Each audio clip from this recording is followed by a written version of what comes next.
যে কয়দিন পেজানে বন্ধ করে দিছি, এখন দাদাই বস্তা সামনে কান্দে, দাদা কি খবর, কেন কাঁদছেন? দাদা বলে, দাদা বাংলাদেশিরা তো পেজ দিচ্ছে না, পেজ তো পচে যাচ্ছে দাদা। খাওয়াও তো না, ওরা তো সেই কলিজা নাই খাওয়া, মানসিকতা অত্যন্ত নিচু, লেভেল একেবারে নিচু। এই জন্য তো গল্প তৈরি হয়েছে। দুপুর বেলা গেছে ভাই বোনের বাড়িতে বেড়াইতে, কলিং বেল টিপে টিপে বোন তো দরজা খোলে না। ভাই বুঝছে কাহিনী কি, বোন কেন দরজা খোলে না। ভাই বাহির থেকে বলছে, দিদি আমি কিন্তু খেয়ে আসছি। এখন দিদি ভাইয়া ভিতর থেকে কত আগে বলবি না। জামিয়াতুল কোরআন ওয়াস সুন্নাহ কর্তৃক আয়োজিত 2 দিন ব্যাপী ইসলামী মহাসম্মেলনের আজকের দ্বিতীয় দিবসের এই মুহূর্তের মুহতারাম সভাপতি, অতিথিবৃন্দ, হযরত উলামায়ে কেরাম, মুরব্বিয়ানে আযম, দূর দূরান্ত থেকে আগত ইসলাম প্রিয় সুধী সমাজ, প্রিয় ছাত্র ভাইয়েরা, যুবক বন্ধুরা, পর্দার আড়ালের মা ও বোন, আল্লাহ সুবহানাহু ওয়া তাআলা অশেষ মেহেরবানি, করুণা, দয়া, যে মহান মালিক লাখো কোটি মানুষ থেকে বাছাই করে দ্বীনি এই মজলিসে আমাকে আপনাকে আসার বসার, কিছু কথা বলা ও শোনার তৌফিক দান করেছেন। সেজন্য মহান রবের শুকরিয়া আদায় করি, জবান খুলে প্রাণ খুলে কালিমাতুশ শুকর উচ্চারণ করি, আলহামদুলিল্লাহ। আমাদের অত্যন্ত প্রিয় ভাই ইসরাফিল ভাই প্রতিষ্ঠিত এবং আরেক প্রিয় স্নেহের আজিজ মুফতি সালমান ফার্সি হাফিজাহুল্লাহ পরিচালিত এই জামিয়ার এই চমৎকার আয়োজনে 2 দিন থেকে ওলামাদের জবানে আপনারা দামি দামি কথা শুনেছেন, আরো শুনবেন ইনশাআল্লাহ। ইতিমধ্যেই আমাদের অত্যন্ত শ্রদ্ধাভাজন শীর্ষ মুরব্বী, দেশের আহলুস সুন্নাহ ওয়াল জামাতের ভাষ্যকার, মুখপাত্র, মুনাজিরে জামান হযরতুল আল্লাম আল্লামা নূরুল ইসলাম ওয়ালিপুরি হাফিজাহুল্লাহ তাআলা ওয়া রাআহ হযরত চলে আসছেন। হযরত এক ফাঁকে চলে আসবেন, না হয় শিডিউল বিপর্যয় দেখা দিবে। হযরত আসলেই আমি ছেড়ে দিব, অথবা আসার আগেও ছাড়তে হইতে পারে, কারণ আমিও বিপর্যয়ে পড়ছি। টঙ্গী থেকে এই পর্যন্ত আসছি প্রায় 2.5 ঘন্টায়। আল্লাহ রাস্তায় অনেক বরকত দিছে, রাস্তায় আমাকে আল্লাহ কবুল করছে। আজকে শেষে গাড়ি ছাড়া দিয়ে অটো দিয়ে আইছি আপনার গানে ওয়াজ করতে। পোলাপাইন তাকায় একটা আরেকটারে দেখা, একটা না এটা না, মানে একটা সন্দেহ করতেছে হুজুর, আরেকটা হুজুরে অটোতে কি করে। আমি খেয়াল করি আর মনে মনে হাসি, কষ্টে মষ্টে আসছি। অল্প সময় কথা বলবো, এই জন্য নতুন কোনো সাবজেক্ট আমি বেছে নিই নেই। আমাদের আরেক প্রিয় ভাই হযরতুল আল্লাম শেখ ইসমাইল বুখারী হাফিজাহুল্লাহ তাআলা রাআহ, তিনি শুরুতে কি আয়াত পড়েছিলেন আমি জানি না, কিন্তু শেষের যে ফিনিশিং এ যে আয়াতের প্রসঙ্গ এনেছেন, ওয়াল তানজুর নাফসুম মা কদ্দামাত লিগাদ, সূরা হাশরের 18 নম্বর আয়াত। আমি ওই আয়াতটা পড়েছি। এই আয়াতকে সামনে রেখে নিজের হিদায়াতের উদ্দেশ্যে কিছু কথা বলবো এবং চেষ্টা করব এমনভাবে বলার জন্য যেন আমার মতো রোগী কেউ থাকলে তার উপকারে আসে। কিন্তু এটা মাথায় রাখা, টার্গেট 1 নম্বর, আমি নিজেই নিজেকে ওয়াজ করতেছি।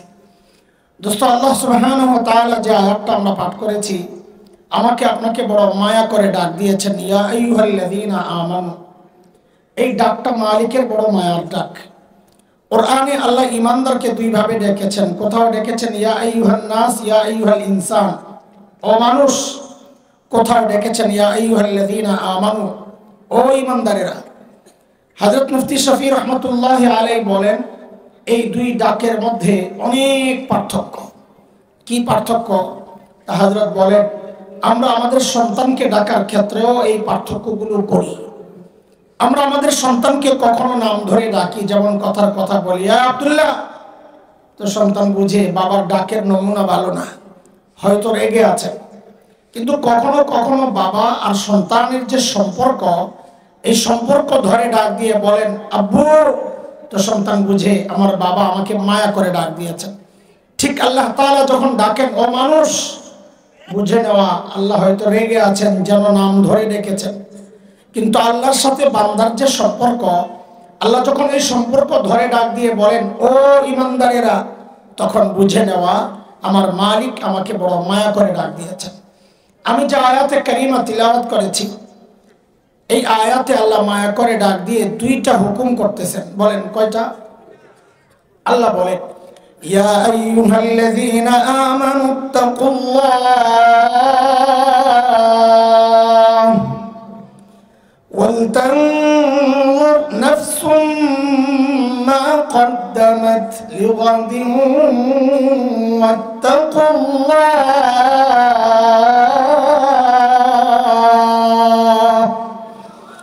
ও ঈমানদাররা, আল্লাহকে ভয় করো, এক হুকুম।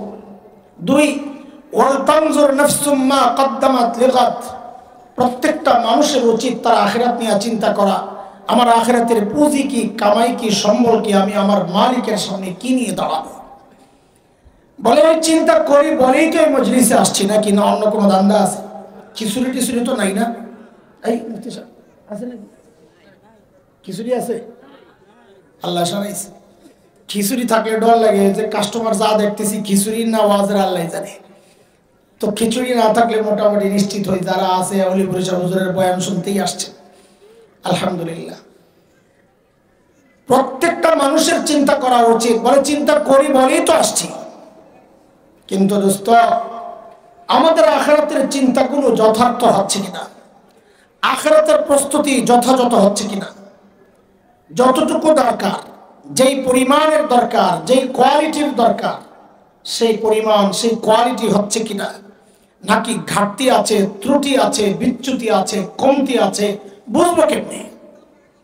তো আল্লাহ সুবহানাহু ওয়া তাআলা আমাদের উপর দয়া করছেন। দয়া কি করছেন?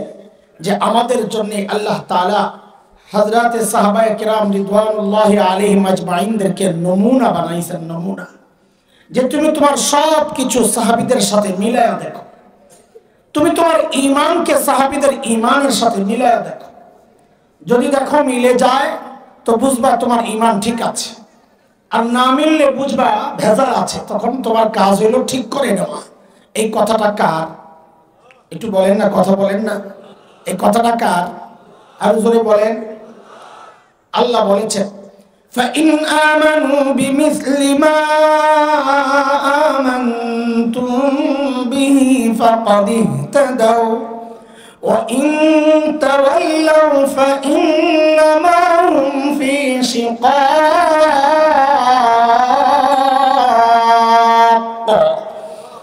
বলে তুমি তোমার তাকওয়াকে সাহাবীদের তাকওয়ার সাথে মিলাও। বলে কেন মিলাবো? তো আল্লাহর বলার ধরনটা যেমন এমন, কেন মিলাবা? তুমি যে মুত্তাকি, পাগড়ি পরছো, জুব্বা পরছো, তোমার বউ তো স্বীকার করে না। পীর সাহেবের কাছে খবর লেগে দেখেন, পীর সাহেবের বউ পীর সাহেবের কাছে মুড়ি দেয় না। চিনি আপনি কোন মার্কা পীর? খবর আছে আমার। তেলা পোকা একটা পাখি, আপনিও একটা পীর, খালি খোসায়। এক পীর সাহেবের বউ খালি খোসার মধ্যে রাখে। একদিন ঘরে আসছে আর বউ কয়, হায় রে খোদা, আমার কপালে আল্লাহ কোন পীর মিলাইলো। কিসে হঠাৎ করে আবার কি হলো? আজকে দেখছি আমাদের বাড়ির সামনে দিয়ে একজন পীর সাহেব উইরা উইরা যায়। তুমি তো ল্যাংড়ায় ল্যাংড়ায় আরো। তো পীর সাহেব কয় কি, আগে জানতাম পোড়া কপাল, তোর দিল নষ্ট হয়েছে, এখন দিল চোখটিও নষ্ট। বলে কেন? কটে যে আমি আসিলাম, খেয়াল করা নাই। এখন বউ কি বলে, আরে তাই তো বলি, দেখছি ডানা একটা ভাঙ্গা। ঘটনা কি? স্বীকার করবে না। স্বামীর কারামতি বুজুর্গি স্বীকার করতে চায় না। ভাই সত্য কথা যেটা বইলা দে, বিশ্বাস না হলে বিশ্বাস করে যায় যে হুজুর আপনার বউ কার মরিত না বন্ধ করে মরে খুবই সে কয় কি আসাদ মুদিরা শয়তান।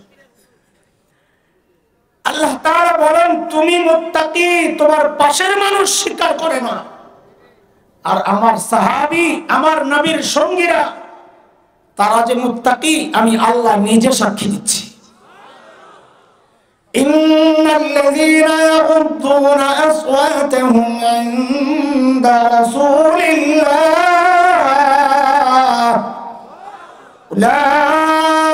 উলাইকাল্লাযীনা ইমতাহানাল্লাহু কুলুবাহুম التقوى لهم مغفرة وأجر عظيم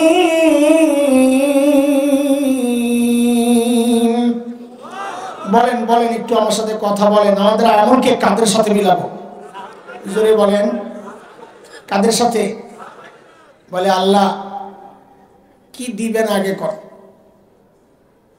হিসাবটা পরিষ্কার হোক যদি মিলে যায় কি দিবেন তো আল্লাহ তাআলা যেন জবাব দিচ্ছেন সূরা তাওবা 100 নম্বর আয়াত কি দিব সাহাবীদেরকে যা দিছি তোমাদেরকেও তাই দিব কি দিবেন সাহাবীদেরকে কি দিবেন তা আল্লাহ বলেন ওদেরকে দিছি স্বীকৃতি ওদেরকে আমি জানিয়েছি আমি তোমাদের উপর রাজি হয়ে গেলাম তোমাদের আমার সাহাবীদের সাথে মিললে তোমাদের উপর আমি রাজি হয়ে যাব বলে আর ওদেরকে বলেছি তোমাদের জন্য আমি জান্নাত তৈরি করে রাখছি তোমার আমল যদি মিলে তো মনে রাখো তোমাদের জন্য আমি জান্নাত তৈরি করে রাখবো কে বলেছে আল্লাহ বলেন সূরা তাওবা আয়াত 100 والسابقون الأولون من المهاجرين والأنصار والذين اتبعوهم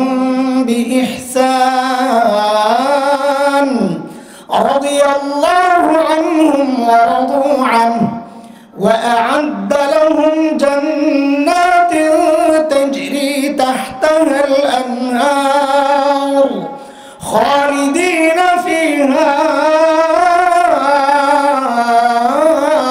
أبدا ذلك الفوز العظيم বলেন আমাদের আমলকে কাদের সাথে মিলাবো সবাই বলেন হ্যাঁ হুবহু সাহাবীদের আমলের সাথে আমাদের আমল মিলবে না বলে কেন মিলবে না বলে কেন মিলবে আমি আপনি সাজদা করি আমাদেরকে সাজদা শিখিয়েছেন আমাদের উস্তাদ আমাদের বাবা মা আর সাহাবীকে সাজদা শিখিয়েছেন মুহাম্মদুর রাসূলুল্লাহ সাল্লাল্লাহু আলাইহি ওয়াসাল্লাম মিলবে কোত্থেকে বলতে এতক্ষণ মিলাইতে বললেন যে না না বিষয়টা একটু বুঝার মিলবে না আমাদের বড়রা বলেন তোমার আমার চেষ্টা থাকবে কাছাকাছি যাওয়ার মিলবে না চেষ্টা করা কাছাকাছি যাওয়ার কেন তো বড়রা একটা কথা বলেছেন বড় দামি কথা সোনার অক্ষরে লিখে রাখার মতো কথা সেটা হলো মনে রাখো দুনিয়ার জিন্দেগিতে সাহাবীদের সাথে তোমার সম্পর্ক যতটা নিবিড় হবে কাছে যাবা মনে রেখো হাসরেও আল্লাহ তোমাকে সাহাবীর তত কাছাকাছি উঠাবেন হাসরে সাহাবীর কত কাছে থাকতে চাও সিদ্ধান্ত তোমার দুনিয়ায় তত কাছাকাছি যাওয়ার চেষ্টা করো হতাশ হয়ে না আবার একেবারে যে সাহাবীদের সাথে আমাদের মিলবে না তো আমাদের উপায় কি হবে না হতাশার কোনো কারণ নাই আল্লাহ সাহাবীকে বানাইছেন নিজের হাত দিয়া আমাদেরকে বানাইছেন পাও দিয়া কি দিয়ে বানাইছেন আমাদেরকে ওই আল্লাহই বানাইছেন তাই না আমাদের জন্য বিশেষ বিশেষ স্পেশাল অনেক সুযোগ রাখছে যেমন একটা সুযোগ আপনাদেরকে বলি একটু খুশি রাখি যেন হতাশ না হয় এদিকে তো ফসল টসল হয় না কিন্তু যে সমস্ত এলাকায় টমেটোর চাষ হয় ফুল সিজনে টমেটোর কেজি কত থাকে বলেন তো 10 টাকা আচ্ছা 20 টাকাই ধরলাম ফুল সিজন 20 টাকা আচ্ছা বলেন তো 20 টাকার টমেটোটা ফ্রেশ না ভেজা ফ্রেশ মাশাআল্লাহ কেজি কত কিন্তু 3 মাস 4 মাস আগে যে টমেটো খাইছেন কত টাকা কেজি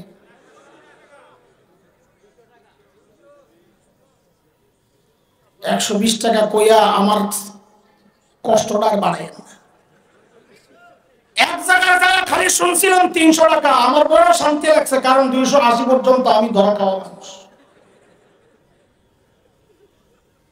আচ্ছা 200 টাকাই ধরলাম বলেন ওই 200 টাকার টমেটোটা ফ্রেশ না ভেজাল হ্যাঁ কারবারটা দেখেন তো ভেজালটা খান 200 টাকায় আর ফ্রেশটা খাইছেন 20 টাকা এই যে দামের তারতম্যটা উল্টা হয়ে গেল কারণটা কি বলেন সিজন আন সিজন সব আসবে এটা তাহলে এখান থেকে একটা মূলনীতি বের করছি আমরা কি যে সিজনের জিনিস হয় ফ্রেশ কিন্তু রেট হয় কম না কম কেন দিবে আপনি আত্মীয় লাগে এ করে এটা আসল রেট অফ সিজনের জিনিস হয় ভেজাল কিন্তু রেট হয়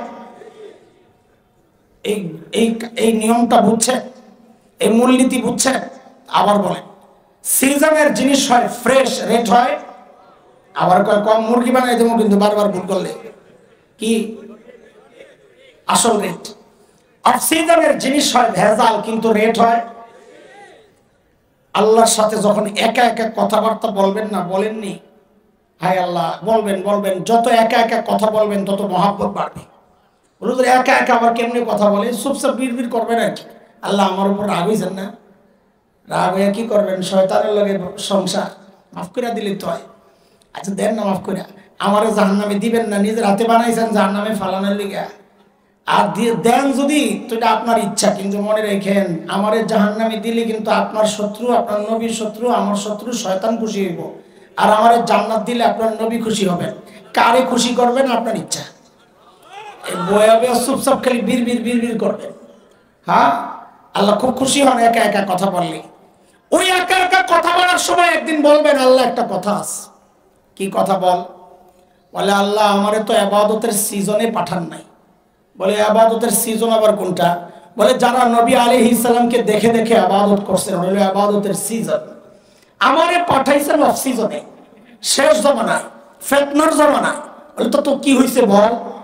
আল্লাহ আমারে যেহেতু ফিতনার জমানায় পাঠাইছে, অফ সিজনে পাঠাইছে, আমার আমলটা একটু ভেজাল হইলে হইতেও পারে, কিন্তু রেটটা বাড়ায় দেওয়া লাগবে। পারবেন না কইতে? হ্যাঁ, মনে করেন না যে বানায় বানায় খালি মারতাছি।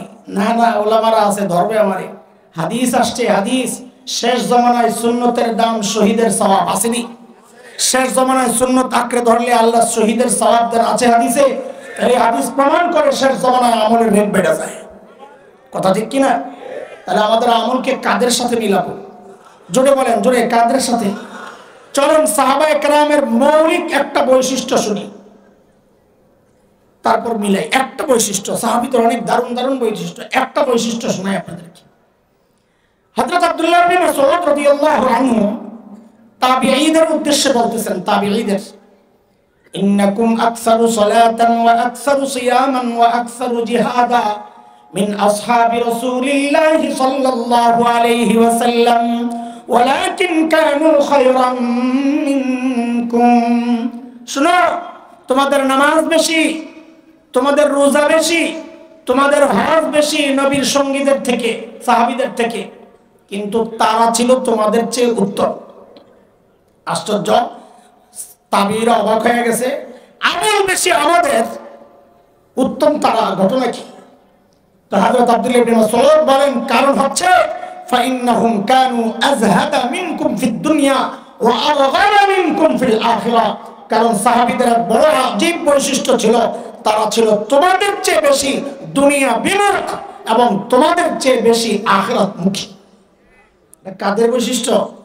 চলেন একজন সাহাবীর একটা ছোট্ট গল্প শোনাই আপনাদেরকে, কারণ অনুসরণ করার জন্য তাদের বিষয়টা আপনাদের সামনে ক্লিয়ার থাকা লাগবে।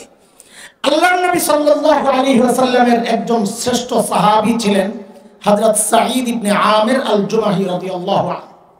দেখেন, গাল গল্প শোনায় আর টাইম পাস করা আমাদের কাজ না, এটা অথেন্টিক কিতাবের গল্প। সুয়ারুম মিন হায়াতিস সাহাবা একটা কিতাব আছে, সাহাবীদের জীবনী নিয়ে, আরবের খুব সমাদৃত কিতাব। ওই কিতাবের প্রথম ঘটনা এটা আমি যা শোনাচ্ছি আপনাদের।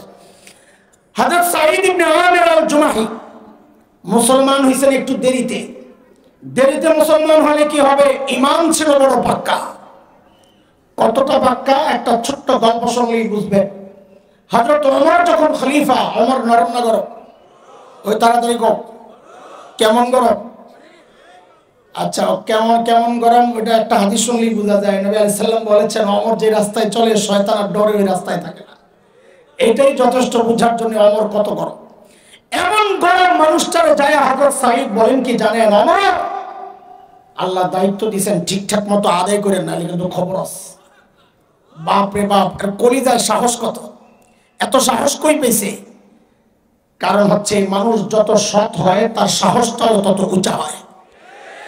নিজের মধ্যে দুই নম্বরই থাকলে কথা বলবে মিন মিন মিন মিন করে, আর তেলের কৌটা খালি করবে। কি করে খালি করে? মাখে। এটা কেন?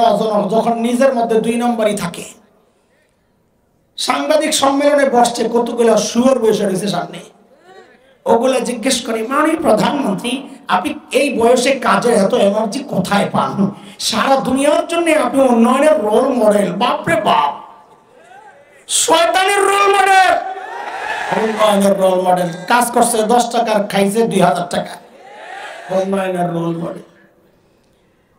হযরত ওমর সর্বনাশ, এই লোকের তো ইমান বড় মজবুত। আমাদের দেশের নেতারা কি করতো, ওরে কিছু বস্তু দিয়ে বিদায় করে গোয়েন্দা সংস্থারে কইতো এটা তেল বেড়ে গেছে, ওরা আয়না করে ঢুকা।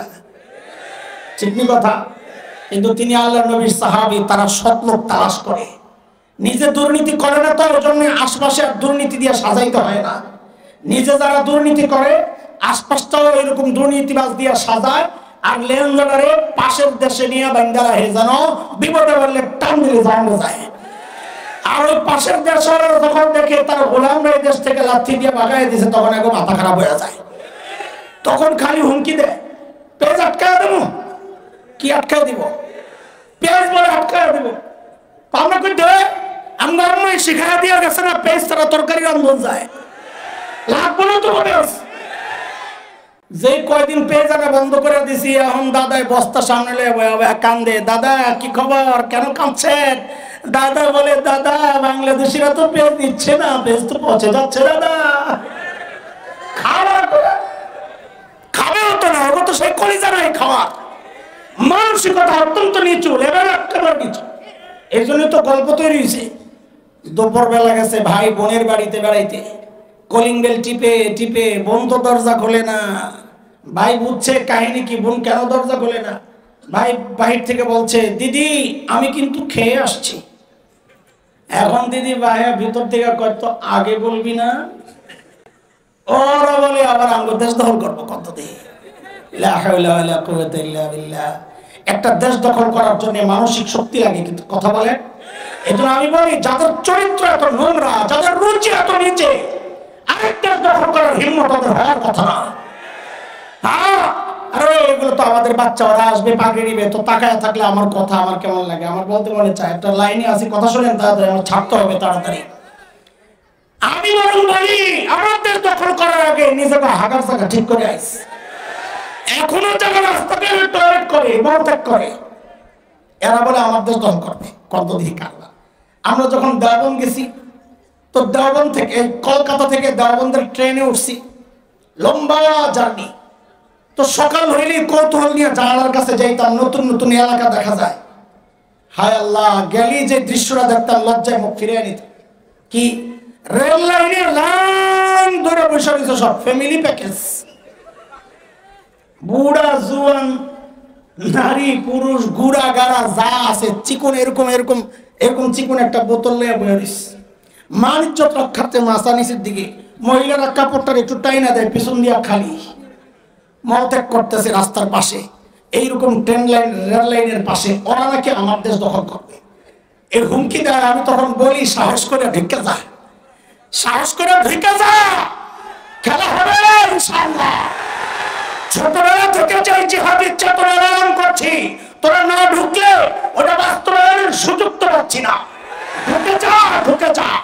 আমার দেশ দখল করার হুমকি দেশ, আমরা তো ভিন্ন কিছু আমরা চিন্তা রাখছি, পরিকল্পনা সাজাচ্ছি। আমাদের পরিকল্পনা বাস্তবায়ন শুরু হয়ে গেছে। কেন? আমাদের স্বপ্ন বাস্তবায়ন শুরু হয়ে গেছে। তাকায় দেখো, সিরিয়ায় কালিমার পতাকা উঠছে, তাকায় দেখো আফগানিস্তানের কালিমার পতাকা উঠছে। আমরা স্বপ্ন দেখি খুব শীঘ্রই দিল্লির লালকেল্লায় আবার কালিমার পতাকা করবে।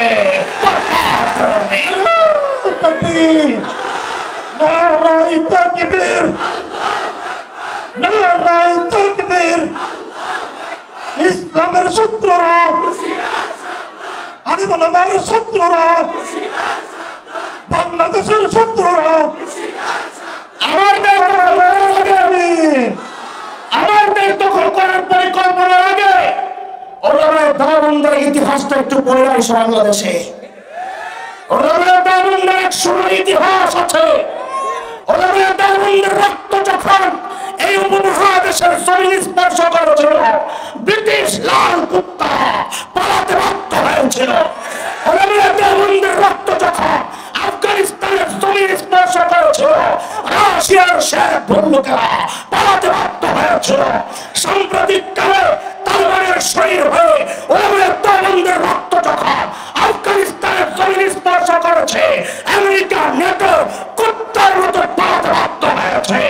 মনে রেখো, বাংলার জমিন যদি স্পর্শ করে নতুন ইতিহাস সৃষ্টি হবে, সেটা হচ্ছে একটাকে পালাতে দেওয়া হবে না, পালাতে দেওয়া হবে না।